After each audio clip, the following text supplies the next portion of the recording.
ഉപതെരഞ്ഞെടുപ്പിലെ UDF സ്ഥാനാർത്ഥിയെ ഇന്ന് പ്രഖ്യാപിക്കുമെന്ന് KPCC പ്രസിഡന്റ് സണ്ണി ജോസഫ്. സ്ഥാനാർത്ഥി നിർണയം സംബന്ധിച്ച ചർച്ച അവസാന ഘട്ടത്തിലാണ് എന്നും സണ്ണി ജോസഫ് പറയുകയാണ്. AICCക്ക് ഇന്ന് തന്നെ പേര് നൽകി നിർദ്ദേശം നൽകുമെന്ന് അദ്ദേഹം മാധ്യമങ്ങളോട് വ്യക്തമാക്കുകയാണ്. ഒന്നിലേറെ പേർ ചർച്ചയിലുണ്ട്. PV അൻവർ തെരഞ്ഞെടുപ്പിൽ UDFനെ സഹായിക്കുമെന്നും അൻവറിന്റെ സ്വാധീനം തെരഞ്ഞെടുപ്പ് ബലത്തിൽ ഉണ്ടാകുമെന്നും സണ്ണി ജോസഫ് പറയുകയാണ്.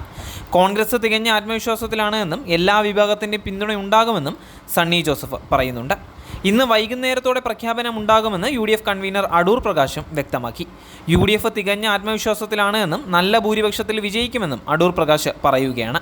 നിലമ്പൂർ തിരിച്ചുപിടിക്കും. UDFന്റെ സ്ഥാനാർത്ഥിയെ നോക്കി സ്ഥാനാർത്ഥിയെ നിശ്ചയിക്കാനുള്ള കള്ളക്കളിയാണ് CPM നടത്തുന്നതെന്ന് അടൂർ പ്രകാശ് ആരോപിക്കുകയായിരുന്നു. സ്ഥാനാർത്ഥിയെ നിശ്ചയിക്കാൻ CPMന് ഭയപ്പാടാണ് എന്നാണ് അടൂർ പ്രകാശ് പറയുന്നത്. അതാണ് UDF പ്രഖ്യാപിക്കാൻ കാത്തു നിൽക്കുന്നതെന്ന് അടൂർ പ്രകാശ് ആരോപിച്ചിരിക്കുകയാണ്. അതേസമയം ജൂൺ 19 നിലമ്പൂരിൽ ഉപതെരഞ്ഞെടുപ്പ് നടക്കുന്നത്. ജൂൺ 23 വോട്ടെണ്ണൽ. PV അൻവർ രാജിവെച്ചതിനെ തുടർന്ന് വന്ന ഒഴിവിലേക്കാണ് ഉപതെരഞ്ഞെടുപ്പ് നടക്കുന്നത്.